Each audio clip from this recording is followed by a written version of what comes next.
Ini kurang siapa aja, Rek?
Assalamualaikum warahmatullahi wabarakatuh. Selamat malam, Bapak dosen dan teman-teman sekalian. Perkenalkan, saya Vina Istaufani sebagai moderator yang akan memandu jalannya presentasi pada malam hari ini. Izinkan saya untuk memperkenalkan anggota kelompok kami. Yang pertama ada Faiz Satria Rahman dengan NIM 24089, Muhammad Aril Aminul Wafid Triyadi dengan NIM 25049, Rati Puspawardani dengan NIM 25079, Victoria Chelsea Surya Bandur dengan NIM 25143, Kalista Auliana Balkis dengan NIM 25049, Dina Reslani Putri Kavaleri dengan NIM 25059, Adisha Neila Ada dengan NIM 25126, Vina Istavani dengan NIM 25130, Nafisa Salsabila Setiabudi dengan NIM 25220. Pada kesempatan ini, kami akan mempresentasikan materi mengenai wawasan Nusantara. Selanjutnya, presentasi akan disampaikan oleh anggota kelompok kami secara bergantian. Untuk mempersingkat waktu, kita langsung masuk ke pemateri pertama. Kepada pemateri, kami persilahkan.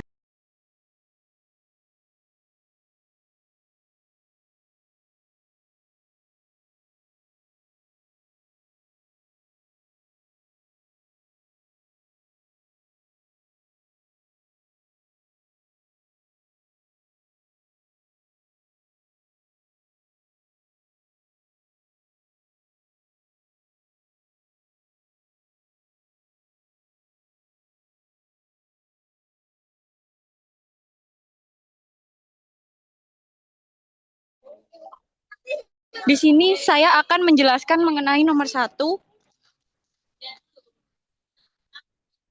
Untuk jawaban nomor satu, apa sebenarnya kasus yang tengah dihadapi nelayan Papua Oh,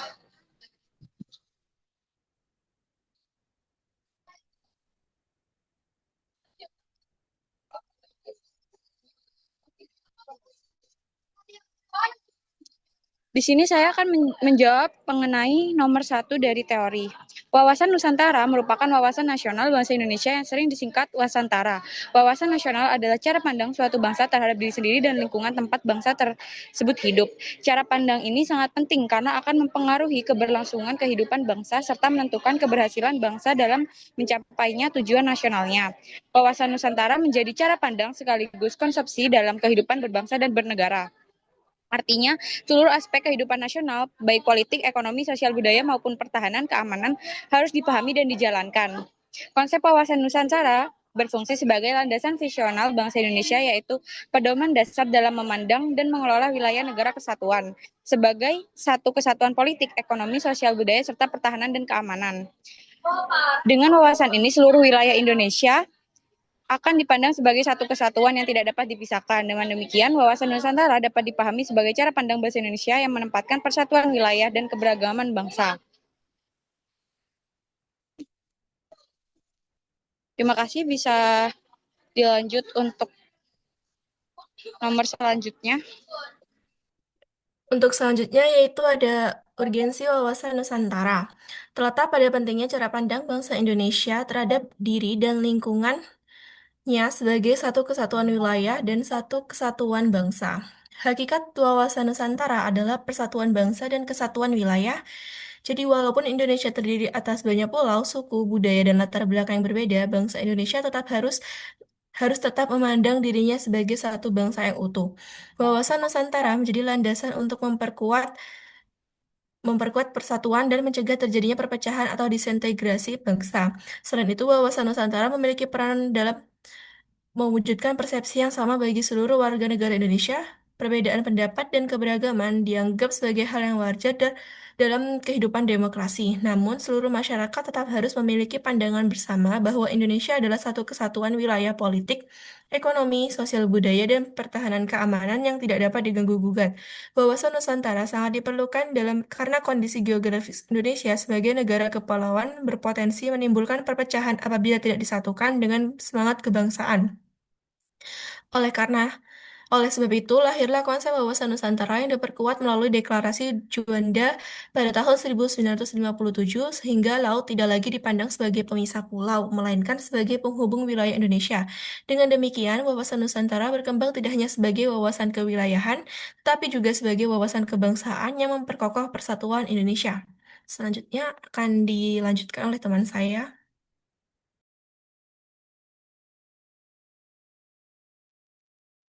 Baik, selanjutnya yaitu sumber historis, sosiologis, dan juga politik tentang wawasan Nusantara.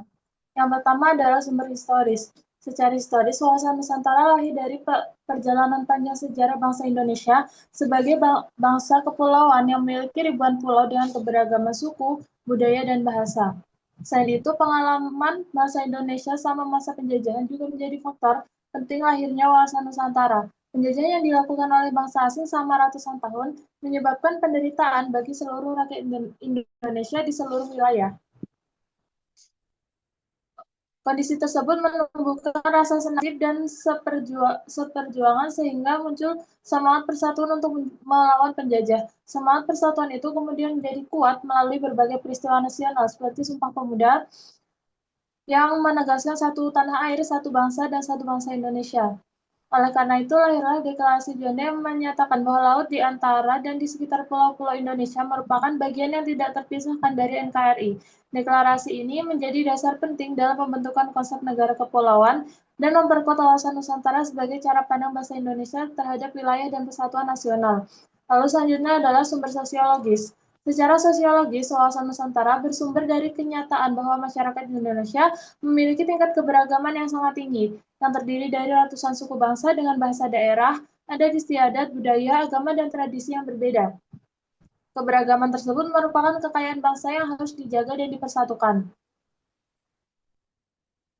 Selain itu, perkembangan kehidupan sosial masyarakat yang semakin modern juga menuntut adanya rasa nasionalisme dan solidaritas antar daerah.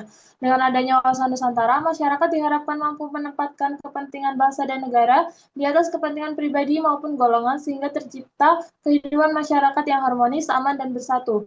Lalu yang terakhir adalah sumber politik tentang wawasan Nusantara. Secara politik, wawasan Nusantara bersumber dari tujuan nasional bangsa Indonesia yang tercantum dalam pembukaan UUD 1945, yaitu melindungi segenap bangsa Indonesia dan seluruh tumpah darah Indonesia, memajukan kesejahteraan umum, mencerdaskan kehidupan bangsa, serta ikut melaksanakan ketertiban dunia.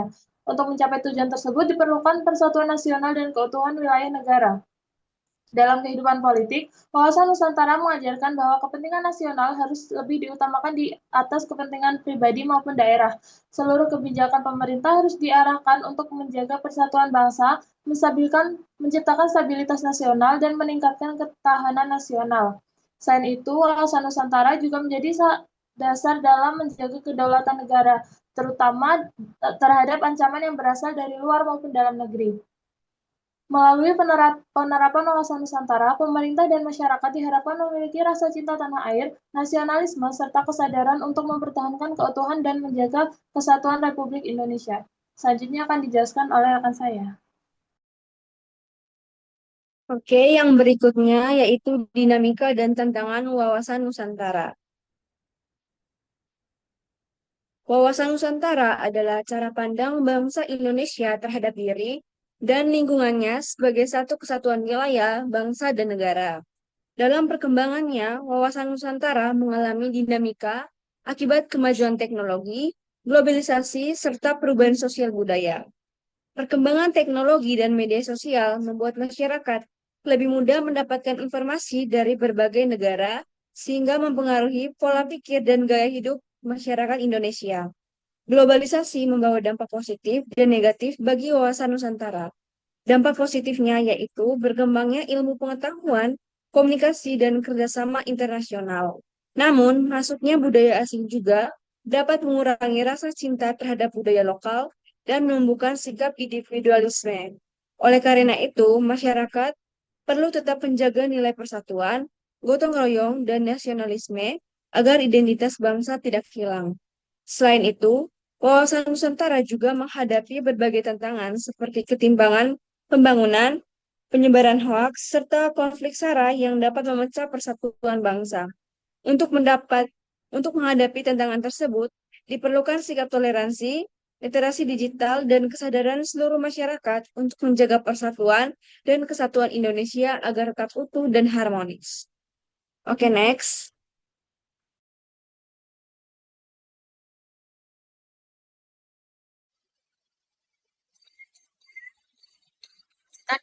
Nusantara sebagai satu kesatuan politik, ekonomi, sosial budaya, dan pertahanan keamanan.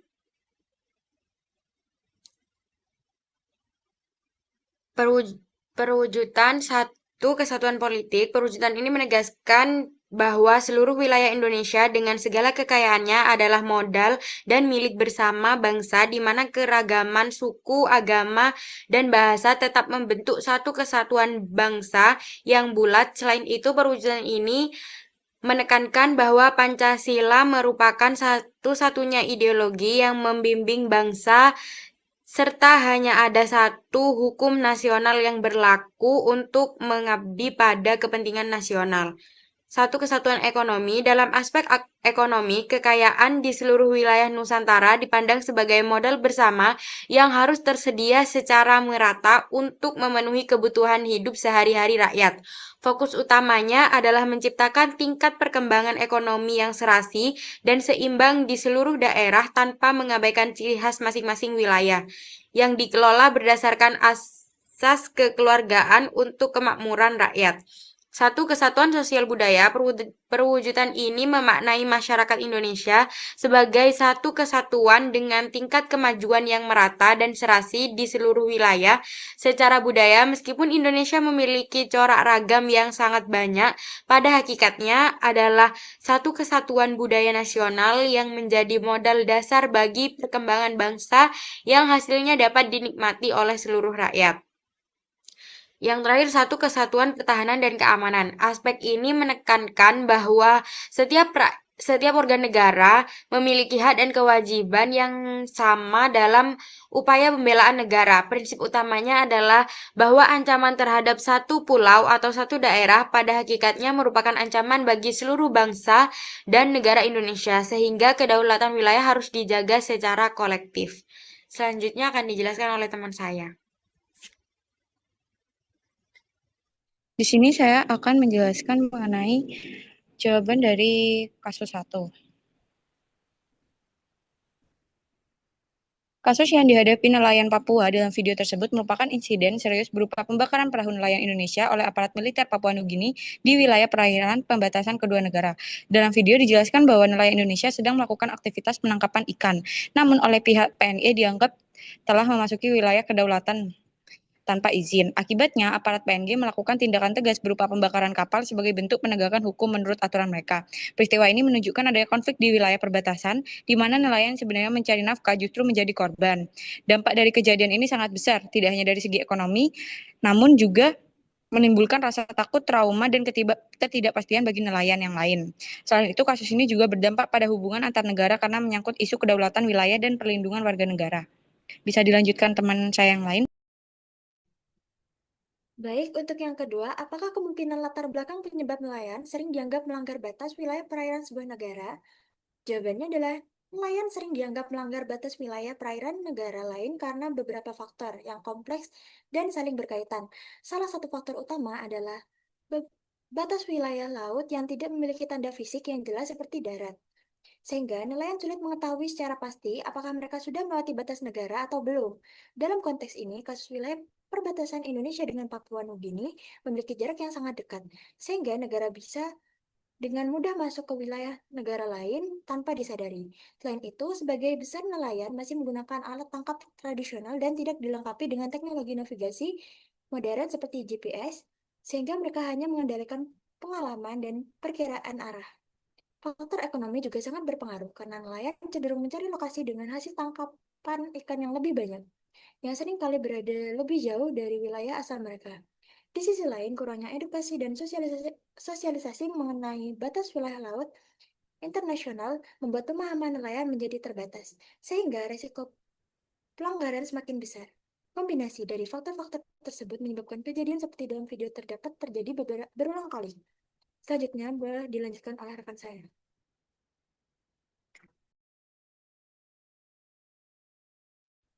Ya, baik. Selanjutnya, teori kasus nomor 3, yaitu menurut Anda apakah wilayah negara Republik Indonesia juga rentan terhadap masuknya kapal dan nelayan asing? Mengapa bisa demikian? Itu jawabannya adalah wilayah negara Kesatuan Republik Indonesia memang sangat rentan terhadap masuknya kapal dan nelayan asing secara ilegal. Hal ini disebabkan oleh kondisi geografis Indonesia sebagai negara kepulauan yang memiliki wilayah laut sangat luas dan tersebar. Banyaknya pulau kecil serta panjangnya garis pantai membuat pengawasan menjadi sangat sulit dilakukan serta merata. Selain itu, tidak semua wilayah perbatasan memiliki pengawasan yang ketat karena keterbatasan jumlah kapal patroli, personil keamanan, serta teknologi pemantauan laut seperti radar dan satelit. Dalam konteks kasus pada video, kerentanan ini terlihat jelas karena wilayah perbatasan menjadi area yang rawan pelanggaran dari kedua belah pihak. Selain itu, kekayaan sumber daya laut Indonesia yang melimpah juga menjadi daya tarik bagi nelayan asing untuk melakukan penangkapan ikan secara ilegal. Oleh karena itu, kondisi geografis, keterbatasan pengawasan, dan potensi sumber daya yang besar menjadikan wilayah Indonesia sangat rentan terhadap pelanggaran wilayah. Selanjutnya bisa dilanjut oleh rekan saya. Baik, di sini saya akan melanjutkan pada studi kasus yang keempat, apa yang perlu dilakukan oleh pemerintah Indonesia secara politik dan pertahanan dalam mengawasi kedaulatan wilayah negara. Pemerintah Indonesia perlu melakukan berbagai langkah strategis untuk mengawasi dan menjaga kedaulatan wilayah laut agar kasus seperti ini tidak terulang. Langkah pertama adalah meningkatkan patroli laut secara rutin di wilayah perbatasan oleh aparat keamanan seperti TNI Angkatan Laut dan instansi terkait agar kehadiran negara lebih setara. Langkah kedua adalah memperkuat sistem pengawasan berbagai teknologi seperti penggunaan satelit, radar maritim, serta sistem pelacakan kapal agar pergerakan kapal dapat dipantau secara real time. Langkah ketiga adalah memberikan edukasi dan pelatihan kepada nelayan mengenai batas wilayah laut internasional serta penggunaan alat navigasi sederhana agar mereka dapat mengetahui posisi mereka dengan lebih akurat. Selain itu, pemerintah juga perlu meningkatkan kesejahteraan nelayan melalui bantuan dan subsidi agar mereka tidak terdorong untuk melaut terlalu jauh.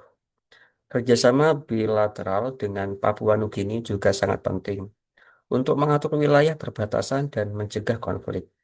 Dengan langkah-langkah tersebut, pengawasan wilayah laut dapat menjadi lebih efektif. Selanjutnya akan dilanjutkan dengan teman saya. Baik, untuk studi kasus yang kelima, menurut Anda sudah cukupkah apabila pemerintah Indonesia mengajukan protes terhadap Papua Nugini terkait insiden di atas? Pengajuan protes diplomatik oleh pemerintah Indonesia terhadap Papua Nugini merupakan langkah yang penting, namun belum cukup untuk menyelesaikan masalah secara keseluruhan. Protes diplomatik hanya menunjukkan sikap resmi negara terhadap tindakan yang merugikan warganya, tetapi tidak secara langsung mencegah terjadinya kejadian serupa di masa depan.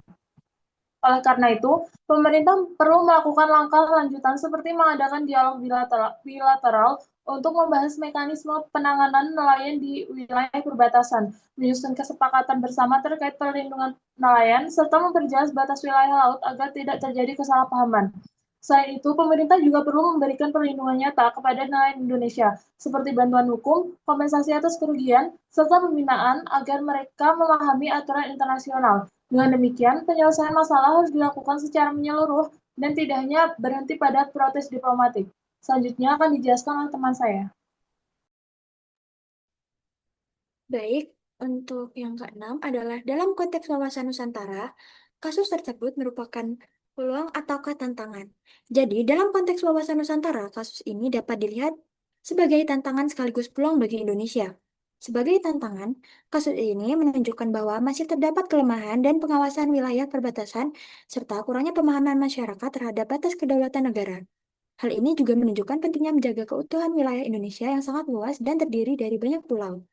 Namun, di sisi lain, kasus ini juga menjadi peluang untuk memperbaiki sistem yang ada, seperti meningkatkan pengawasan laut, memperkuat kebijakan di bidang kelautan, serta meningkatkan kesadaran masyarakat tentang pentingnya menjaga kedaulatan negara. Selain itu, kasus ini dapat menjadi momentum untuk mempererat hubungan kerjasama dengan negara tetangga seperti Papua Nugini, melalui dialog dan kesepakatan yang lebih baik. Dengan penanganan yang tepat, kasus ini dapat menjadi pelajaran penting dalam memperkuat kedaulatan dan persatuan Indonesia. Baik, selanjutnya saya akan berikan ke moderator.